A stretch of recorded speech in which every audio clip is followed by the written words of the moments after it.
don't think you're a hypocrite, Alyssa, and I would never call you that, but I hope that when you worked for the president, that older president, who I think we have a clip of, could not walk down a ramp, could not hold a glass of water with one Sonny, hand. guess what? I'm not supporting him for 4 more years. But I hope you had those discussions with yourself and your colleagues when you worked for that guy. And I've praised Nikki Haley and Tim Scott for talking about a next generation of leadership and directly saying that Donald Trump's age is as much an issue as Joe Biden's is. Hands down it is. 2 days later. Am I going to keep going, or am I going to get Yes, because I'm not finished. Answer my question. You know what? I kind of feel like I need to go to break right now. Let me.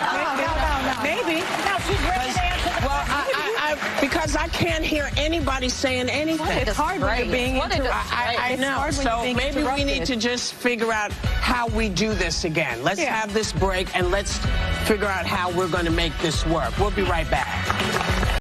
Boy, oh boy, oh boy, oh boy, oh boy. We got to talk about the cackling hands on The View once again, because it seems to me that tensions are boiling over between Alyssa Farah Griffin and Sunny Hostin on the show, because Alyssa Farah Griffin is finding out the hard way that no matter how much she tries to pander to these woke progressives, right, these women on The View, in regards to her hate for Trump, despite the fact that she worked for his administration, apparently she hates Trump, okay? She's taken in the lane of reformed, never Trumper, right? She's one of the good conservatives, right? Like Michael Steele, okay? But what, again, she's learning is that no matter how much you pander by hating Trump, it will never be enough for the left, okay? In this segment right here, that again spiral into an argument between Sunny Hostin and Alyssa Farah Griffin is exactly what I'm talking about. As Alyssa Farah Griffin was discussing the GOP presidential primary, okay, you got Chris Christie, who's now jumped into the race, you got Mike Pence in the race, and Alyssa Farah Griffin was doing the usual thing that she does, and she was bashing Trump, and she was talking about how she needed to hear more from Pence, okay, because there are questions about Mike Pence and, you know, his role during the coronavirus or whatever. She said, look, I need to hear more from Mike Pence, and she argued that Chris Christie was only in the race as a kamikaze, okay, as a guy that is just going to say out loud everything that the establishment Republicans really feel about Trump, right? He's just going to go after Trump. That's the whole purpose. He's not actually trying to win it. He's not actually trying to, you know, accumulate power or anything like that. And the cackling hands on The View disagreed, right? And during that disagreement, it evolved into an argument between Alyssa Farah Griffin and Sunny Hostin that got personal. So personal that maybe, just maybe, Alyssa Farah Griffin might need some protection. The same way that when you browse the internet, you should be protected. And that is why the sponsor of today's video is Atlas VPN. Guys, if you're considering a way to protect yourself online, then you should consider a VPN, aka a virtual private network, which is basically like a condom for the internet, okay, where basically you can protect yourself from prying eyes that are looking to steal and get access to your private information that you don't want out there in the public. You really don't know that you need it until you need it. And this is why I have a special offer for you guys today from our friends at Atlas VPN, which is one of the best, most affordable VPNs on the market, because for as little as $1.83 per month, you can get a variety of cool features designed to keep you protected while you're browsing the internet. For example, like the Cha-Cha 20 encryption or the kill switch that prevents IP leaks. There's also another cool feature called Safe Swap that allows you to change IP addresses without disconnecting yourself from the server. This next feature also is a personal favorite of mine because Atlas VPN allows you to unlock some of your favorite content from almost anywhere in the world. For example, if you can't access some of your favorite shows on Netflix like The Walking Dead, don't worry, Atlas VPN has you covered, and it doesn't just apply to Netflix. Just think about all the streaming services that you love to use. Atlas VPN can help you gain access to your favorite content no matter where you are in the world. And one of the most important features of this VPN, and why I like it so much, is the WireGuard protocol, which prevents your internet speeds from slowing down while you are browsing the internet protected. And last but not least, Atlas VPN has a dedicated app for most major platforms and unlimited connectivity so that you can have multiple people, including friends and family, all on one account and protect it while they're browsing the internet. So grab this big deal today because Atlas VPN Premium is just $1.83 per month, and it comes with a 30-day money-back guarantee. Protect your privacy and get all the many benefits of Atlas VPN for this ridiculously low price. You can take advantage of this deal by clicking the link in the description below and be quick as it is a limited time offer. Christy, he's a spineless, soulless. First time in 83 years. Chris Christie is not a factor here in my view. I think Why do you think he's joining? I think he's pugilistic. I think he wants power. I think he wants so much power that in 2017 he closed public beaches to all of New Jersey except for his family and his son, so he could have his son's birthday party on the beach. I think he thinks. How does he get power by entering the race? I think he thinks he's special. But what scares me, Alyssa, is that you are incapable of defending a man that you worked for, that you know of. Oh, no. Why don't you ask me a question you're saying rather that you than... need to hear. I did ask you a question. She did. I had a point I wanted to and you make. said that you needed to hear more from him. And I don't need to hear more from Pence for several reasons. Because when I lived in India... Well, you just accused me of something, so why don't you let me actually answer? You're not going to vote for a Republican ever. No, I'm gonna finish what I'm gonna say. The thing about Pence here is that when I lived in Indiana and I went to Notre Dame, he had a terrible approval rating because of the way he treated the AIDS crisis. Awful. A lot of people died because of him. A lot of people died because of how he handled the COVID crisis. You defended Cornel West yesterday, who would destroy our country, though. He also was a parrot for Trump. Don't make this personal. Let's hear. He spearheaded the Trump. Sonny likes to make it personal with me, so we'll just... Are you going to give me a chance to answer? Speaking the truth. Spearheading Trump's COVID-19 agenda of downplaying the virus. Well, this is not what the show is about. This is Barbara Walters' legacy. Let a woman view. speak. It's everybody's view. No, it's Sonny Hostin's view. And Pence did not quarantine. Well, Joy, you asked Pence did not quarantine himself. You said, why would someone vote for him? Are you just going to keep going, or am I going to get... Yes, because I'm not finished. Answer my question. You know what? I kind of feel like I need to go to break right now. Well, let me... Maybe. Because I can't hear anybody saying anything. It's hard when you're being interrupted. I know. So maybe we need to just figure out how we do this again. Let's have this break and let's figure out how we're going to make this work. We'll be right back. Yeah, so what we have here is Alyssa Farah Griffin, who's a never Trumper, learning the hard way that no matter how much she hates Trump, because in her little monologue leading up to that argument, she made clear that, hey, I don't think Trump is fit for office. Yada, yada, yada. Okay? And I, support, or I have questions about some of these other conservatives who I find to be better than Trump, right? She's finding out the hard way that you don't get brownie points for hating Trump if you're still conservative. The fact that she is conservative, okay, or Republican is the reason why they hate her, right? And the only reason that she got the job is because they knew that she was a soft conservative, a soft, never Trumper conservative who is not going to push back, that she's going to continuously get ran over. And that's why Sonny Hostin felt the need to continue to talk, okay, over her, to not allow her to speak, because Sonny clearly has no respect for Alyssa Farah Griffin, right?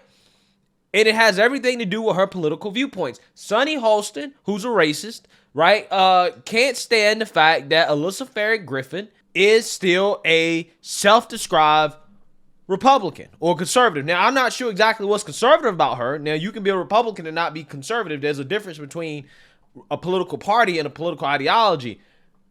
She claims she's still Republican. She's probably more of a neocon Republican that, is the old George Bush type, right? Which is what the Republican Party desperately wants to get back to, right? Pre-populist, Trump Republican Party, where it's basically just tax cuts and, wars, right? And endless military spending. Yeah, she probably is one of those types of, conservatives or whatever, and that's fine, right? But again, they hate you, right? They hate you because of that. right? It's the same thing I said about Liz Cheney and Adam Kinzinger, right? This is why, I find it so pathetic when they go on television and they boohoo, whine, and cry, especially in Adam Kinzinger's case, because this guy is crying all the time. They're crying while supporting Democrats who hate them, right? Their only usefulness as a so-called conservative is to attack Trump.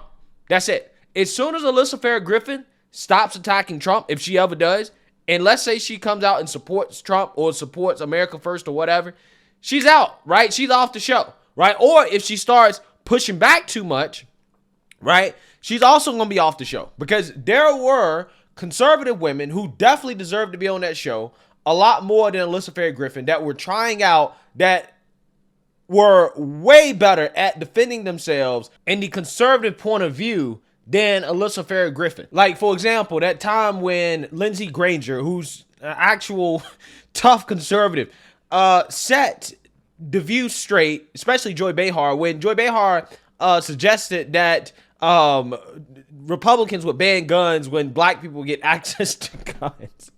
Take a look. Right is right and what's wrong is wrong. And that is wrong. Okay, a man going in a grocery store and killing black people is wrong. Because they're black is wrong. And I can say that. And so I can't do anything more than be myself and be honest. We're not sitting on Fox News. We're sitting on ABC talking about real issues and having real conversations that I hope people can sit at the table that are conservative and are liberal and they repeat and have and get along to make real progress. And then do what Whoopi said and vote people in office that represent them, whether it's guns, whether it's about terrorism, whatever the issue is, that you can vote for conservatives or liberals or people in the middle that represent you. It'd be great if the party Matthew represented. McConaughey kind of spoke to that. He said you have to find common ground right now. Like we have to find a way to rise above this political back and forth and counterpunching, because it's that urgent what's going on right now. And that's where I think the Chris Murphy interview, I saw what you saw, which is, yes, if I had it my way, I would snap my fingers. There's so many things I would do, but I'm not in a position to do that. So in order to do that, I'm going to have to give and take. But I want to do something, because that has to happen. But the Republican Party already has said, many of them, that taking those AR-15s off the market is a no starter. Okay, let me just say this real quick. It's all about the guns, I know, all right? Can I just say this real quick as a gun owner? Yeah. There are people in this country that genuinely own guns and just do so for the same reason that we all sit up. An AR-15? No, let me tell you. Okay, let me give you a story. There's a man in Connecticut that watched his neighbor have a home invasion and watched their whole family get killed. He built his own AR-15 because Connecticut won't let you buy them, but you can abide by rules that allow you to build them. And then he has one in his house to protect his family because he never wants to see that happen again. He is a black man. It's odd. Most AR-15 owners are former military, 35 plus. Let me say one more thing. So that's all I'm saying is that they're not these crazy people. Here's the thing. Once black people get guns in this country, the gun laws will change. Trust me. That's what happened with the Black Panther. Black people have been Trust me on That's what that. happened with the Black Panther. You'll see some action. She's right. But black people have been buying guns. The numbers went up in 2020. The numbers went up during the pandemic. Look it up. Yes. Here's the bottom. Or that time where Lindsey Granger set Sonny Holston straight after Sonny Holston suggested that it was an oxymoron to call yourself a black Republican. Chris Cuomo, I know, okay, but I know this may be a novel point, a novel idea for somebody who's, a supporter of Trump, but there are people who are capable of being related and not having ethical interests. There's many things that I don't stand by that Trump did. Trump has done things that are racist. I'm a black woman first, so always understand that. But I do say that I have many conservative values that I will talk to you about. And so if you look at your network that you're standing behind, yes, and when you look at your network that you're standing behind, you're saying that you look at Chris Cuomo. That's an oxymoron, a black Republican. You feel like it's an oxymoron? I do. Why? Your friend right here is a Republican. We had this conversation many times. You do, and you say you feel like it's an oxymoron that you're Catholic, but you also are pro-life. I don't understand either. No, you don't understand yourself. Then you have disagreements. I understand myself. I don't understand either of this. But it's not a personal conversation. Yeah. We're having a personal conversation about CNN and how black things can get Republicans, leaked. and I don't understand Latino Republicans. Well, today this is not about me, and it's not about you. It's about celebrating Corinne Jean-Pierre and I think we should, and we can agree on that. Now, here's the thing. I don't think that Lindsey Granger is a Trump Republican, and she doesn't have to be, right? But, again, my point is that her ability to defend herself and to defend the conservative point of view is way better than Alyssa Farah Griffin, okay? Alyssa Farah Griffin just attacks Trump to try to get points, okay, that really don't mean anything with the host that she's trying to be buddy-buddy with, right? That she's trying to be friends with. It doesn't mean anything. Because ultimately, in the day, they see you as a conservative. They see you as a Republican. Therefore, you're the enemy, right? Even if you agree with them on 99% of things, if you say, hey, I'm Republican, I'm conservative, you know, I'm pro-life or whatever, you know, and I stand for X, Y, and Z, right, that are conservative values, which, again, I'm not sure how many of those things that, you know, Alyssa Farah Griffin has at this point, considering how she basically supports everything LGBTQ, okay, and Anna Navarro as well. But I'm just saying, my point is that no matter how much you try to suck up to these people, no matter how much you try to be in the in crowd, you try to be with the cool kids in Washington, it doesn't work, right? It doesn't work. As long as you're a Republican, if you're a conservative, they hate you. They hate you, right? So again, you should stop wasting all this time trying to attack Trump and trying to prove how much you hate Trump to score brownie points and just, I don't know, actually defend the conservative position, right? You know, don't come out here and start advocating for child sex changes and pretending like that's okay. Okay, and going along with basically everything that the Democrats want because, again, you want to be in with the cool kids. When, again, no matter what you say, no matter what you do, they don't like you. Again, same thing applies to Liz Cheney, right? This is why I have such a problem with her. It's not that she hates Trump. It's the fact that she's doing the bidding of the Democrat Party for little return, by the way, okay, because they still hate her because she's a Republican, right? And she's also not bringing anything new to the table besides the Republican Party of old, which is why Trump was allowed to come in and to dominate in the first place. It's because people weren't feeling that anymore, right? It was time for a change. So again, some of these people, man, like, it's just funny how they have to learn the hard way that the people that they want to be so close to don't like them, right? They don't like you. They don't believe that you should speak. They don't respect you. They're going to talk over you. They're going to do it right in front of your face because they don't like you because of your political opinions, okay? And in Sunny Hostin's case, she might not like Alyssa Farah Griffin because, you know, she ain't black, right? That can also be a part of it as well, too. Who knows? But I'm just saying. Let me know what you guys think. Make sure you like, comment, and subscribe. Most importantly, share a black sort of perspective. Peace.